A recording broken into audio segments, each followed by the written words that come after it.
Shalom Bapak Ibu Saudara-saudari yang dikasihi Tuhan.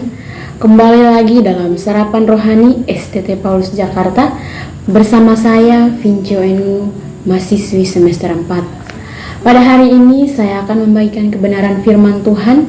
Namun sebelum itu saya mengajak kita untuk berdoa. Kita berdoa. Allah Bapa dalam kerajaan surga, Bapa yang kami sembah lewat anakmu Yesus Kristus Tuhan. Pada saat ini kami akan mendengarkan firman-Mu Tuhan Yesus. Kiranya Engkau memberkati kami Tuhan Yesus, karena kami sudah siap untuk mendengarkan firman-Mu Tuhan, firman yang hidup. Haleluya, amin. Bapak Ibu yang diberkati Tuhan, firman Tuhan hari ini terdapat dalam Filipi pasal 2 ayat yang kelima hingga ayat yang ke-8. Firman Tuhan berkata demikian, hendaklah kamu hidupmu bersama menaruh pikiran dan perasaan yang terdapat juga dalam Kristus Yesus, yang walaupun dalam rupa Allah tidak menganggap kesetaraan dengan Allah itu sebagai milik yang harus dipertahankan, melainkan telah mengosongkan dirinya dan mengambil rupa seorang hamba dan menjadi sama dengan manusia, dan dalam keadaan sebagai manusia ia telah merendahkan dirinya dan taat sampai mati, bahkan sampai mati di kayu salib. Bapak Ibu yang terkasih, tema besar kita dalam minggu ini masih berbicara tentang ketaatan. Untuk itu pada hari ini saya akan memberikan satu tema untuk kita renungkan secara bersama-sama, yaitu nilai dari sebuah ketaatan. Berbicara tentang ketaatan, ketaatan tidak dapat dilepaskan dari iman. Ketaatan adalah bagian atau bukti dari iman. Seseorang mengatakan, bisa saja ketaatan didasarkan atas motivasi tertentu, tetapi tidak ada cara lain untuk mewujudkan iman kecuali dengan ketaatan. Untuk itu, bagaimana kita dapat melakukan ketaatan dengan nilai yang mahal? Ada satu sosok yang perlu kita teladani, yaitu Yesus Kristus.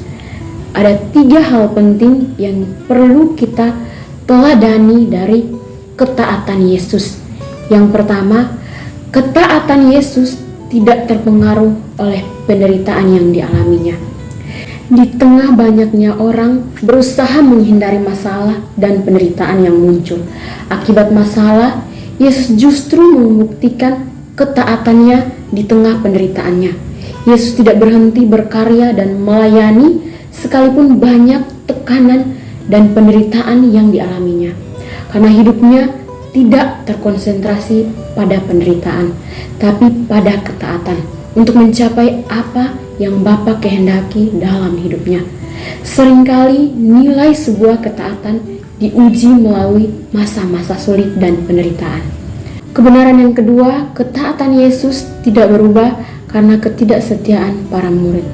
Dalam pelayanan Yesus, ia mengalami hal-hal yang baik, tetapi keadaan tidak berlangsung lama ketika ia dikhianati oleh murid-muridnya dan mereka menunjukkan ketidaksetiaan mereka terhadap Yesus. Namun ketaatannya terus dipertahankan sampai pada akhir hidupnya. Bukankah ketaatan kita sering berubah ketika kita mendapati orang yang kita percaya tidak setia lagi terhadap kita, tetapi apa yang Yesus lakukan tidak sama seperti yang kita lakukan? Bapak Ibu yang diberkati Tuhan, kebenaran yang ketiga adalah ketaatan Yesus dibuktikan sampai ia mati.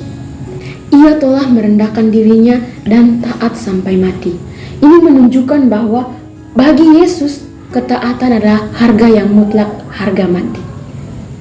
Jika para murid hanya bisa berjanji untuk sebuah kesetiaan, tapi Yesus telah membuktikan sebuah kesetiaan melalui ketaatan.